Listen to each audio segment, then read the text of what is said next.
All right, so we now hopefully are beginning to get a fairly good grasp on how the electrons are arranged inside the atom. We can hopefully begin to write out electron configurations for any electron in any atom that we care to. Today we're going to wrap this up with looking at the why does all this stuff matter. We've talked a bit about the periodic table. We've talked about how the periodic table can help us in predicting those electron configurations, how the periodic table is arranged based on those electron configurations in many ways. It turns out that the periodic table, because of the way it's arranged, because of the repeating pattern in electron configurations, we have repeating patterns in the properties. Okay? And in fact, it's those repeating patterns in the properties that really first got people thinking about creating a periodic table. What we're going to talk about today is trends in the periodic table. Okay? So here is a sample periodic table of the elements. This one actually is kind of cool because it's got actual pictures of all the different elements. We can see, lots of different pictures of the different elements. What we're going to talk about is how do certain properties, and three properties in particular we're going to talk about, how do they vary as we go across a period or down a family? Okay, remember we call this is families are our rows, and then groups or, families are our columns, families are groups, periods are our rows. Okay? So, the three properties that we really want to talk about are ionization energy. And the ionization energy is how much energy does it take to remove an electron from an atom. So we shoot like a high energy electron in here. How much energy does this one have to knock out another electron? So ionization energy is how much energy does it take to remove an electron from an atom. And we actually talk about what we call successive ionization energies. So how much energy does it take to remove the first electron, then the second electron, then the third electron from an atom as we go. We talk about the atomic radius. Okay? Atomic radius is the size of the atoms. How big are they? And we typically measure them by looking at how does an atom bond, how does it bond with itself, and looking at that distance when they're in a chemical bond and dividing it in half. We're going to talk about atomic radius, the size of the atoms. And finally, we're going to talk about what we call electron affinity. Okay? Electron affinity is how much energy is released or absorbed when an atom gains an electron. And then notice it can be released or absorbed. Okay? It can be, we have to put energy in or it gives energy off. Those are the three trends that we're going to talk about. Now, all three of these trends can be explained by just a couple of principles, by a couple of ideas about electron arrangements, how the electrons are arranged. What is the fundamental force that holds an electron in an atom? The attraction of the electrons for the protons. The attraction of a positive charge for a negative charge. That's what we call the electrostatic force. It's basically due to the charges. Okay? So we're interested in anything that changes that force. Anything that changes that force is going to change these properties. So what we want to think about is we want to think about sort of a picture in our head where we have electrons around an atom. This is a sort of Bohr model picture, which is we know is not quite the most correct one, but it's a little bit easier for us to visualize. So here's our nucleus with positive protons, right? That's our center of positive charge. And the negatively charged electrons are attracted to that nucleus.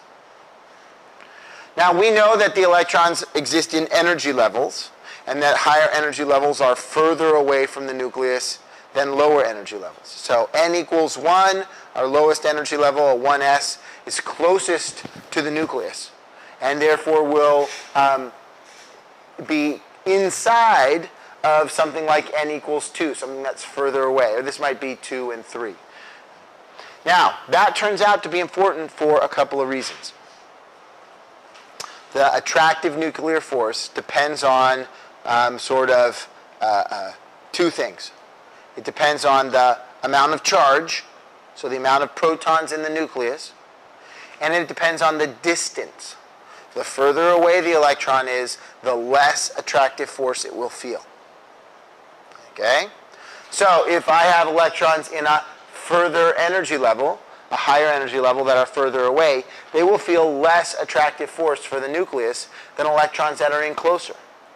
Additionally, there's another sort of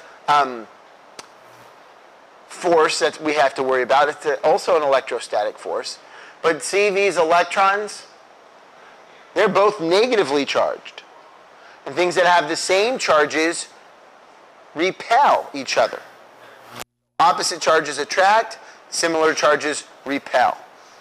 So these inner electrons, these electrons that are inside, because they're at, say, n equals 2, versus these electrons out here at n equals 3, these inner electrons repel the outer electrons. In essence, shielding the outer electrons from feeling the full attractive force of the nucleus. We call this property electron shielding. So, there are three basic things we need to worry about when we're trying to explain how hard is it to remove an electron from an atom. We have to think about the number of protons in the nucleus. We have to think about the distance.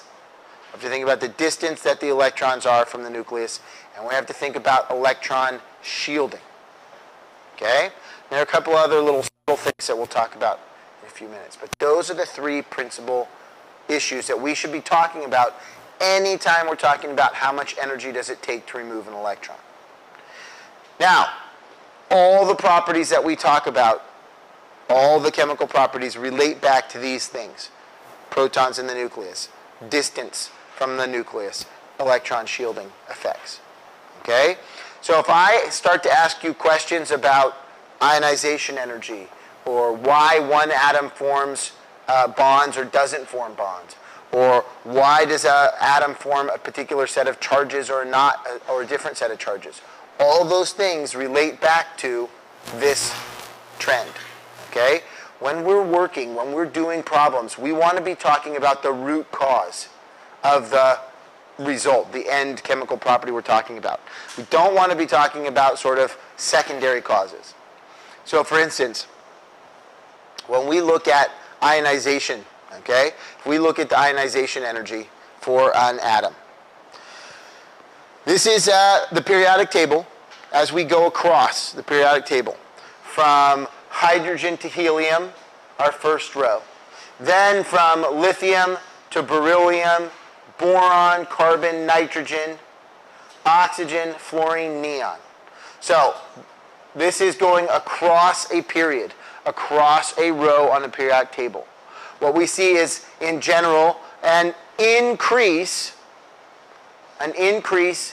as you go across a periodic table.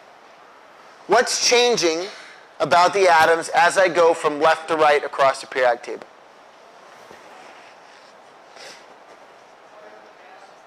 More valence electrons. What goes along with those more valence electrons? More protons in the nucleus. And so what do we say increases the attractive force? Yep, more protons. Not their size. We would typically say the number, right? I know. So, because the particles don't change size per se. We worry about how many there are. We'll get there. We'll get there. We'll get there. They're very important, and we will talk about them.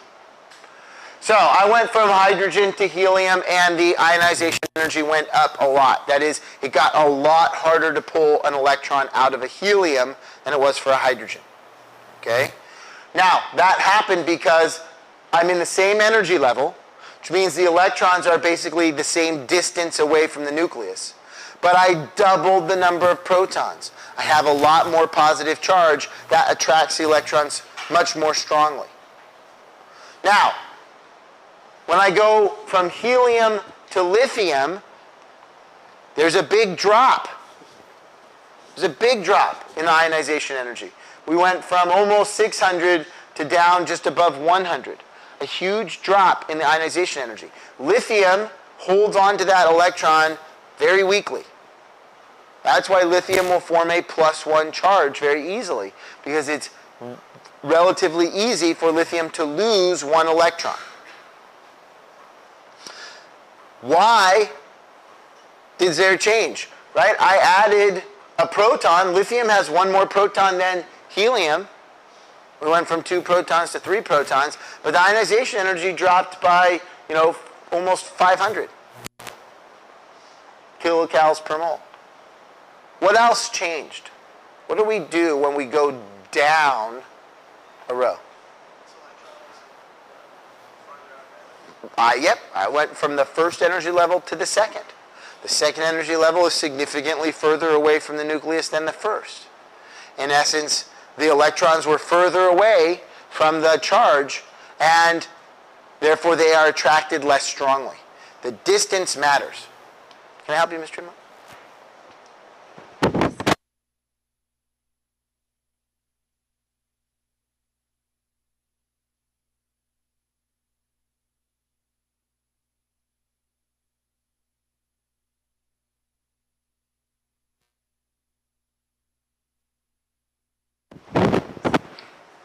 All right.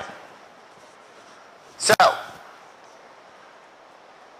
we change from the first energy level to the second.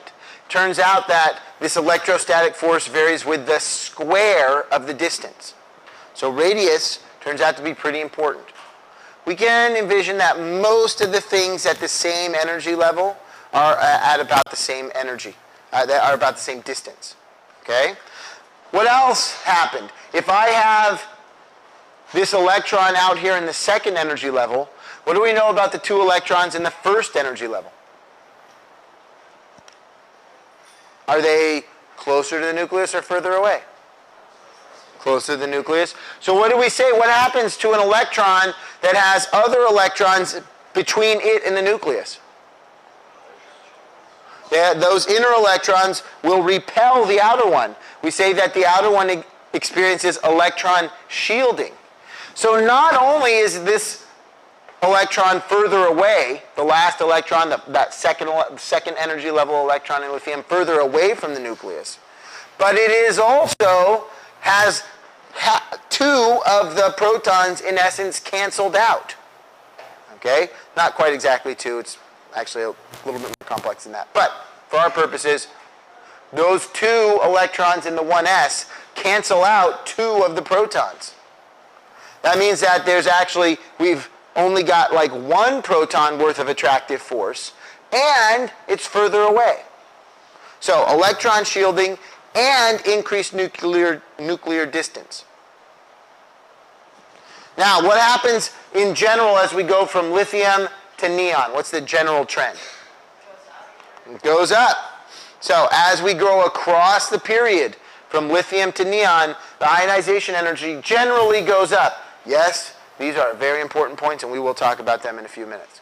Okay, but in general, it goes up. Why?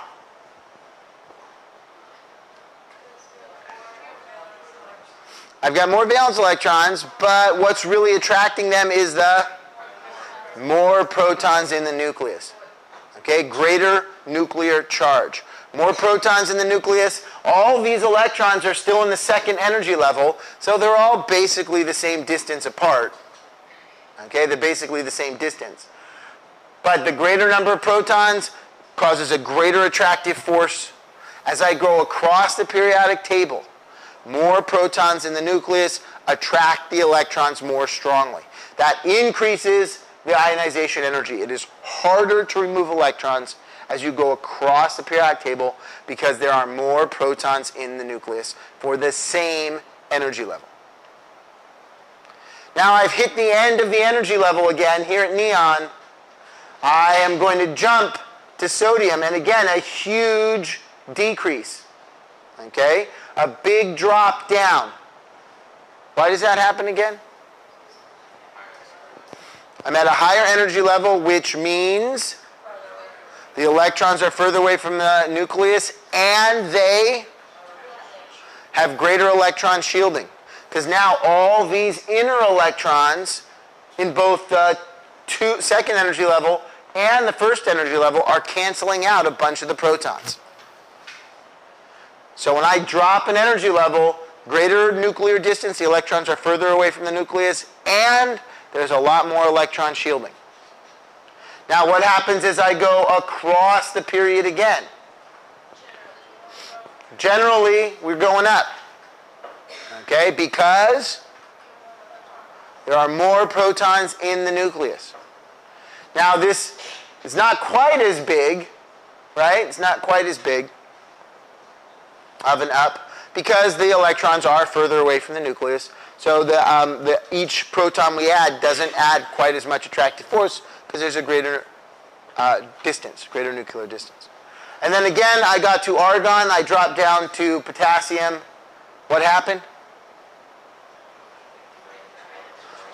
So this electron is in a higher energy level, which means that the electron is further from the nucleus and it experiences a lot more electron shielding. Do you see the phrases and the words that I'm going to want to see on the test? Okay?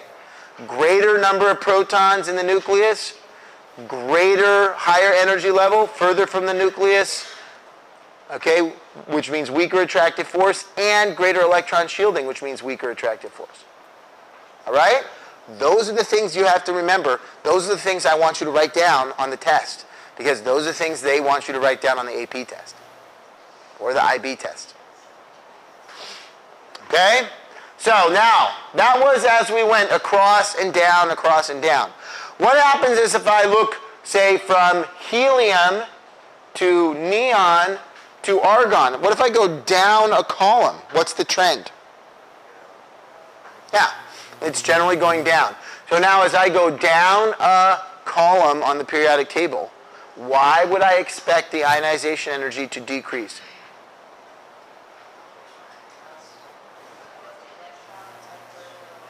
Further away from the nucleus, because they're in higher energy levels, and there is more electron shielding.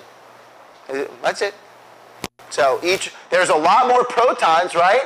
Neon has a lot more protons than helium, but electron further away from the nucleus, therefore less attractive force because of the distance, and these inner electrons shield and cancel out about some of the protons. Greater electron shield. Okay? Now we come to the interesting bits. Let's look here. Okay? Here we have a discrepancy. Okay? Here we have a discrepancy. Let's grab the periodic table, because we're going to want that to help us look at this discrepancy a little bit.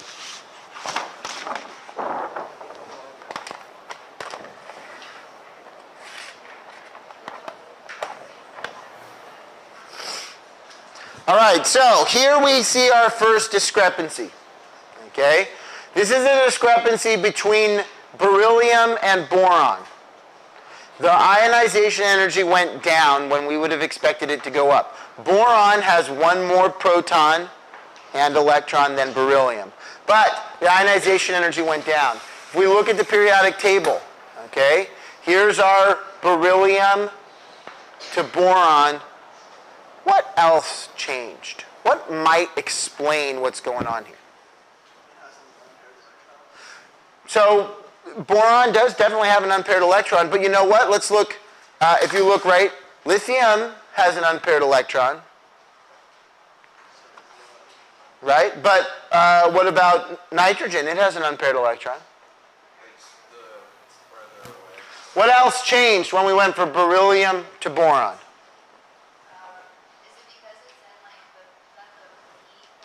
Yep, we changed from the s orbitals to the p orbitals. And what do we know about the p orbitals? How does the energy of the s compare to the energy of the p? What's lower? Which one has lower energy? Which one fills first? S fills first, slightly lower in energy, slightly closer to the nucleus. Okay?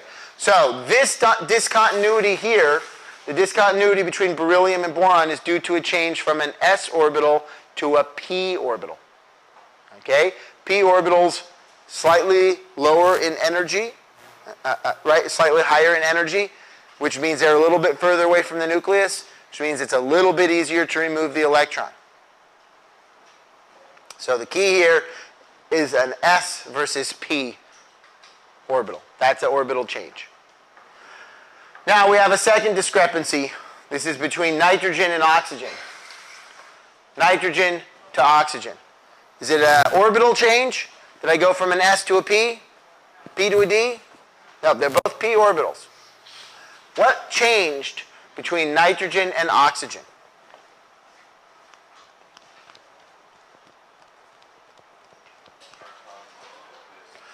We added one more proton, but we added one more proton in all these cases.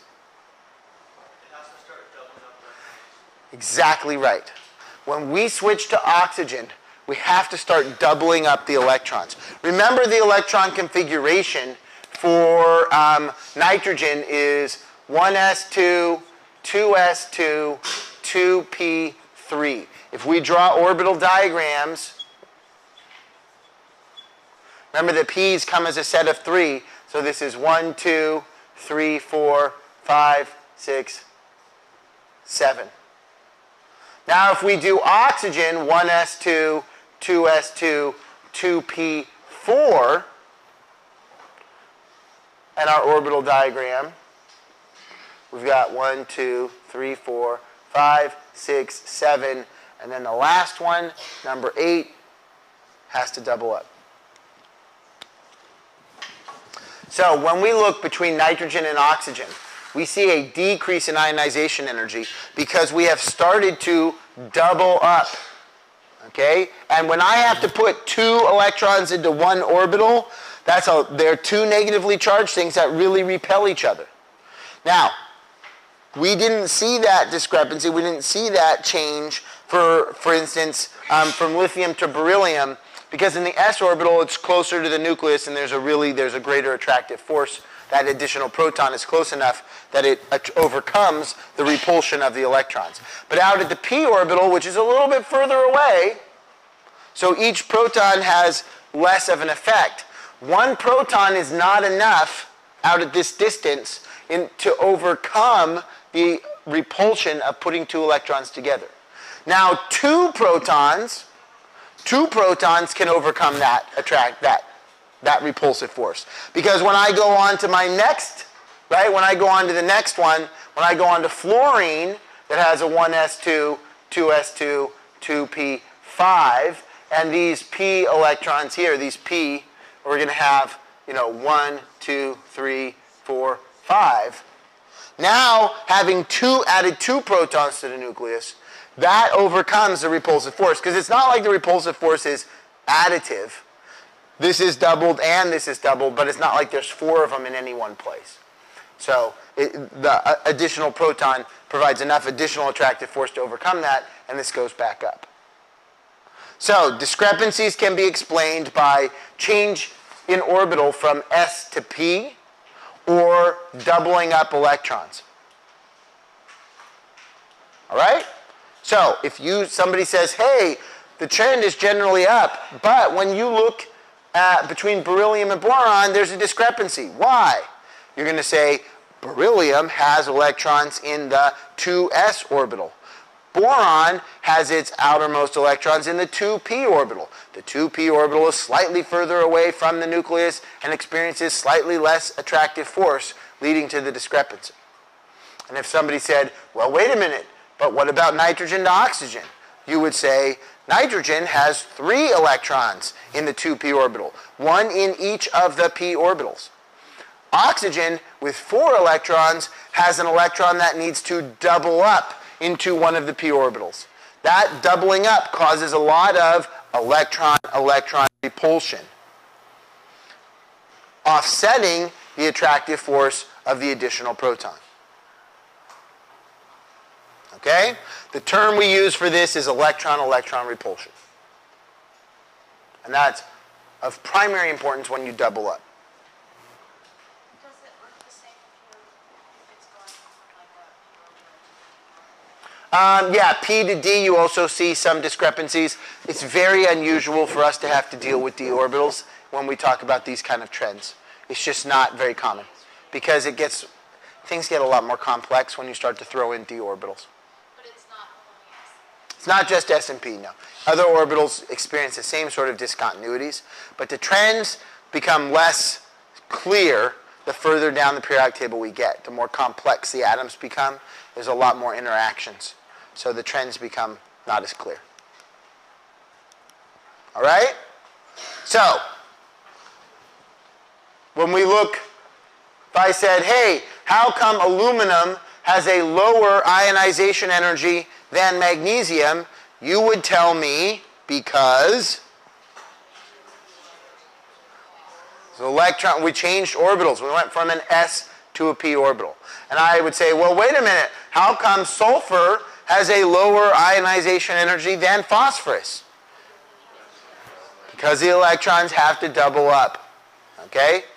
And you could do the big full sentences when you're writing these down, but the idea you have to remember is doubling up electrons.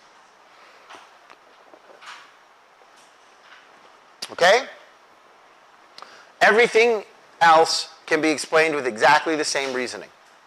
So when I start to look at atomic radius, when I say, hey, if I look across a period, the atoms get smaller and smaller across a period.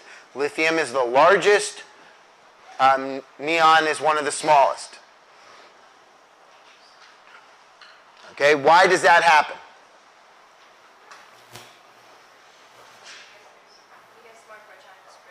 More protons in the nucleus. As you go across, more protons pull the electrons in more tightly, shrinking the radius. And I say, hey, look, when I go down, it gets bigger. How come it gets bigger when I go down? I've got more protons going down. I got more electrons, but where are they? Yeah, distance, right? They're in higher and higher energy levels, which are further and further away from the nucleus. Exactly right. So, going down a period, the electrons are in higher energy levels, which are further from the nucleus. That increases the radius, and it makes the atom larger, because the energy levels are further and further away. Question? Of course. All right? Protons in the nucleus, more of them, pulls it in more tightly. Greater number of energy levels means the atom gets larger. There's also more electron shielding.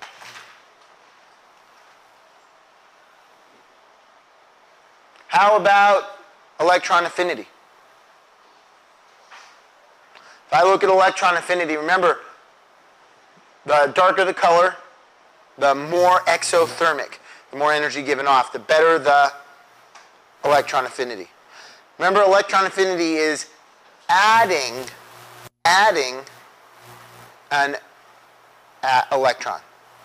So I would expect, as I go across, more protons in the nucleus attract the electrons more strongly.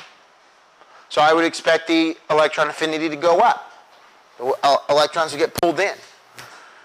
But wait, how come beryllium has a really low electron affinity? I would expect it to have a higher electron affinity than lithium, but it's lighter. It's got a lower electron affinity. This is where we have to reverse our thinking just a tiny bit. Remember the discrepancy we saw between beryllium and boron? What caused that? Change in orbital type. Not energy level, because they're still both second energy level. Change in orbital type is the best phrase. Well, if I have beryllium 2s2, and it's going to add an electron, where does that electron have to go? got to go into the 2p orbital. So there's the change. The key here is that we are adding electrons. So the discrepancy between lithium and beryllium can be explained for the same reason, change from an s to a p orbital. It just happens one earlier because we're talking about adding electrons instead of taking them away.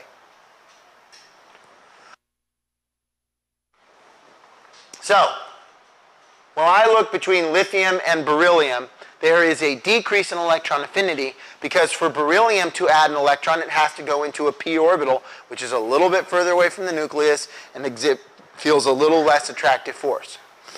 What about here? I have this decrease between carbon and nitrogen.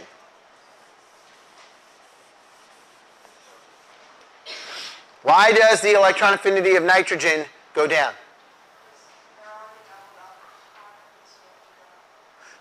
You're right, it's doubling up. Nitrogen has one electron in each of the p orbitals. So if I want to add one more, what has to happen? Well, I can't add another orbital. It's got one in each. So what's going to happen? That's where it has to double up. It's the doubling up. You're right. It's absolutely right. But the way you want to explain it is nitrogen has one electron in each of the 3p orbitals. So if I want to add another one in, it has to go into an orbital that already has an electron, a lot more electron-electron repulsion, la la la. Okay? Same trends, same everything. How come neon has the lowest electron affinity, or helium has the lowest electron affinity on the periodic table?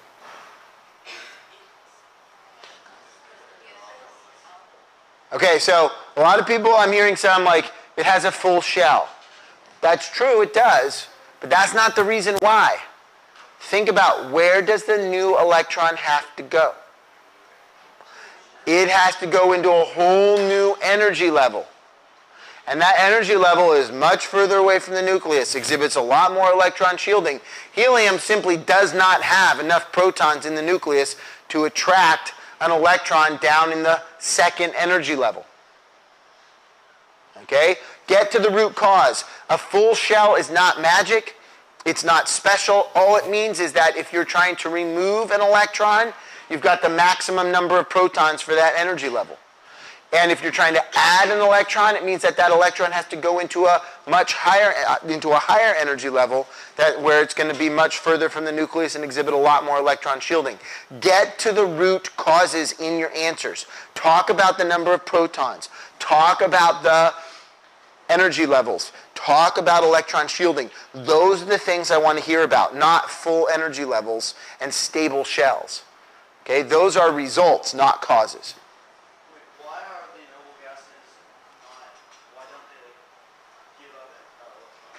They have, neon, for the second energy level, has the most number of protons you can have. So it attracts its electrons very strongly, because it has a lot of protons for the second energy level. That's it. Fundamentally, that's the reason. Okay? All right.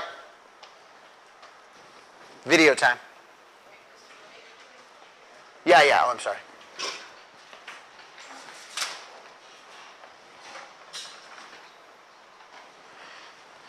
I'm going to close the door too.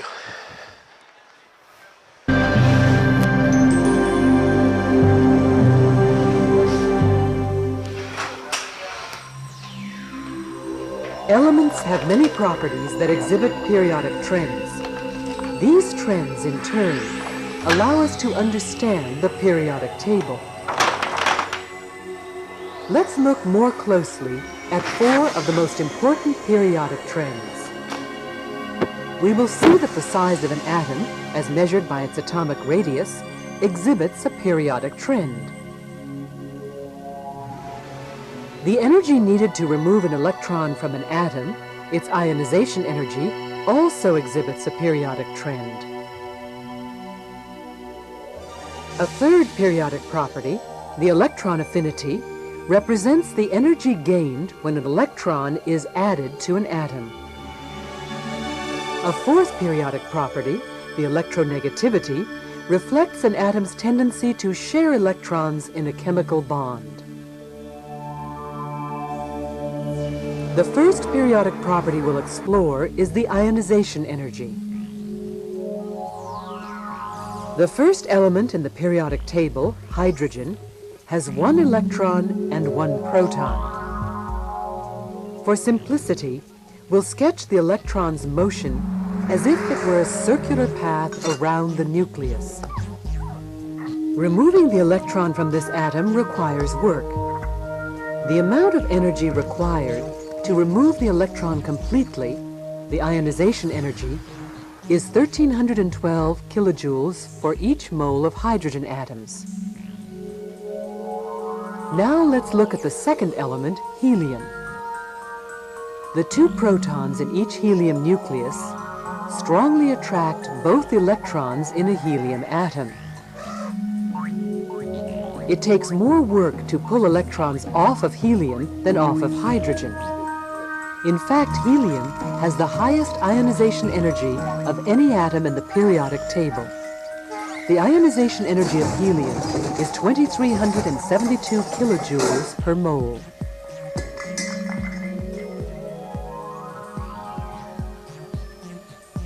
The next element, lithium, has 3 protons and 3 electrons. Only 2 electrons can occupy the 1s orbital.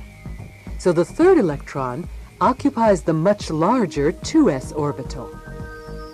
The 1s electrons are mostly in between the outer electron and the protons. These 2 negatively charged 1s electrons offset 2 positively charged protons in attracting the outer electron onto the lithium atom. This process is called shielding. It is very easy to remove this 2s electron from only 1 net positive charge, so the ionization energy of lithium is only 520 kilojoules per mole.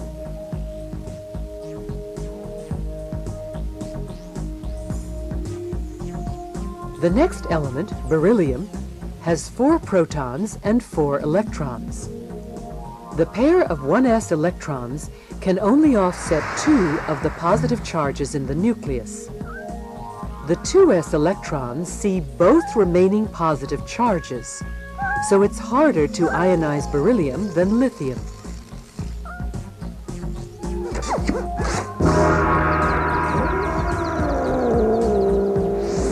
The ionization energy of beryllium is 899 kilojoules per mole. Let's extend these trends to the other elements. In general, as we go down a column, the outermost electrons are in bigger orbitals, so the ionization energy gets smaller. As we go to the left across a row, the electrons are attracted by fewer protons, so the ionization energies again get smaller. This regular behavior across the periodic table is why ionization energies are said to exhibit a periodic trend. Let's zoom in and explore some exceptions to this trend. Nitrogen atoms have 7 electrons orbiting a nucleus that contains 7 protons. The 2 innermost electrons in the 1s orbital are held very tightly. The remaining electrons are called the valence electrons. 2 valence electrons are in the 2s orbital, and 1 electron occupies each of the 3 2p orbitals. Electrons in the 2p orbitals are more easily removed than those in the 2s orbital. The ionization energy of nitrogen is 1,402 kilojoules per mole. The next element, oxygen, has 8 protons and 8 electrons. Again, the 1s electrons are held very tightly, so there are 6 valence electrons in an oxygen atom. Like nitrogen, oxygen has 2 electrons in its 2s orbital, but has 4 electrons, not 3, in the 2p orbitals. The paired last electron is repelled by the other electron in its same orbital. Even though oxygen has an additional proton in its nucleus, this repulsion makes the ionization energy of oxygen lower than that of nitrogen. Continuing to the right is fluorine, with 9 protons and 9 electrons. Taking away the 1s electrons leaves 7 valence electrons, 2 in the 2s orbital and 5 in the 2p orbitals. The most easily removed electron is again paired up in a 2p orbital, so fluorine should be easily ionized. However, fluorine has an extra proton in its nucleus compared to oxygen. This increased positive charge makes the ionization energy of fluorine higher than that of oxygen. The ionization energy of fluorine is 1681 kilojoules per mole. The last element in this sequence is neon, with 10 protons and 10 electrons. Ignoring the 2 1s electrons leaves us with a filled valence shell of 2 2s electrons and 6 2p electrons. Although the most easily removed 2p electron is again paired up, neon has yet another positive charge on its nucleus.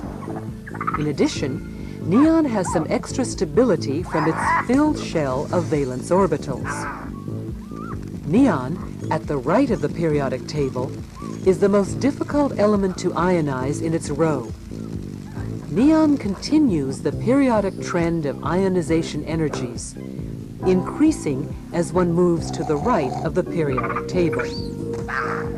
In fact, neon is the most difficult element to ionize other than helium.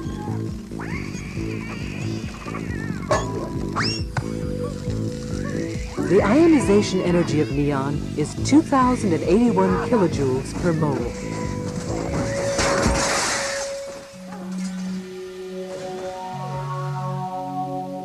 Now let's explore the periodic trend in atomic radii. We can't directly measure the size of an atom, but we can estimate it from the space that the atom occupies in a molecule. Using this approach, the atomic radius of hydrogen, half of its diameter, is approximately 0.37 angstroms, or 0.37 times 10 to the minus 8 centimeters.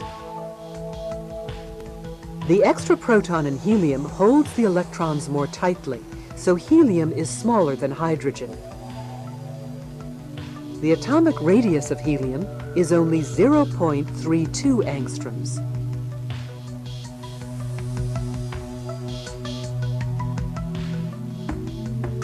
Lithium, on the other hand, has its outermost electron in the 2s orbital. Lithium is therefore larger than hydrogen, with an atomic radius of 1.52 angstroms.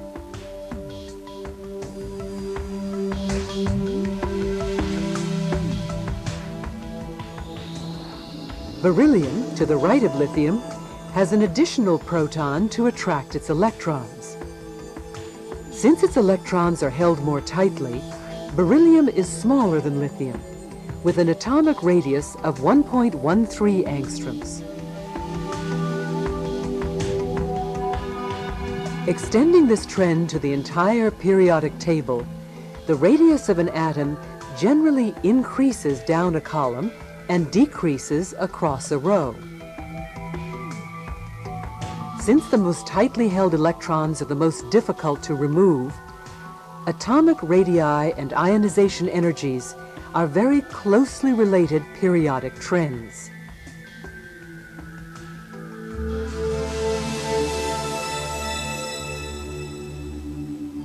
A third periodic property is the electron affinity.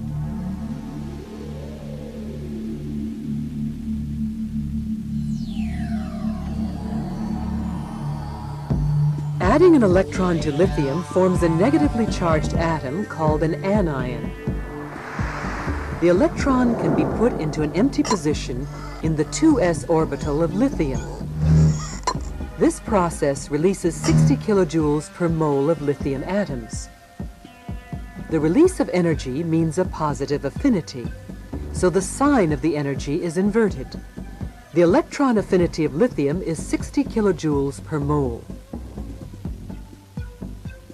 In contrast, beryllium atoms don't attract electrons. In fact, both the 1s and 2s orbitals of the beryllium atom are filled with electrons. Adding another electron to form the beryllium anion requires 18 kilojoules of energy per mole of beryllium atoms. Following the convention, we invert the sign of this energy and obtain that the electron affinity of beryllium is negative 18 kilojoules per mole of beryllium atoms. Moving to the right is the boron atom. Compared to beryllium, boron has an extra fifth proton in its nucleus. Thus, even though the additional electron must go into the 2p orbital, this process is favorable for boron, unlike the situation for beryllium. Addition of an electron to boron releases 27 kilojoules per mole of energy. The electron affinity is obtained by inverting the sign of this quantity and is thus positive 27 kilojoules per mole of boron atoms. In general, electron affinities decrease going down a column because the extra electrons must occupy larger orbitals. Electron affinities increase going across a row because the increased nuclear positive charge more strongly attracts an additional electron. There are, however, many exceptions to the periodic trend for electron affinity. Let's look at a first example, starting with the element carbon. A neutral carbon atom has 6 total electrons, but only 4 of these are valence electrons. 2 electrons are in the 2s orbital, and 2 are in the 2p orbital set. Addition of an electron to carbon is favorable because the electron can occupy an empty 2p orbital. Some extra stability is gained by production of a half-filled 2p valence shell. Formation of the carbon anion releases 122 kilojoules per mole of carbon atoms. Carbon's electron affinity is thus plus 122 kilojoules per mole.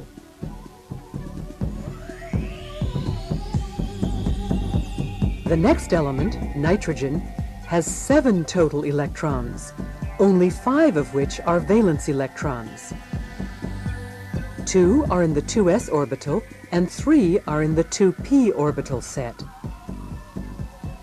Forming a nitrogen anion requires placing the extra electron in one of the occupied 2p orbitals.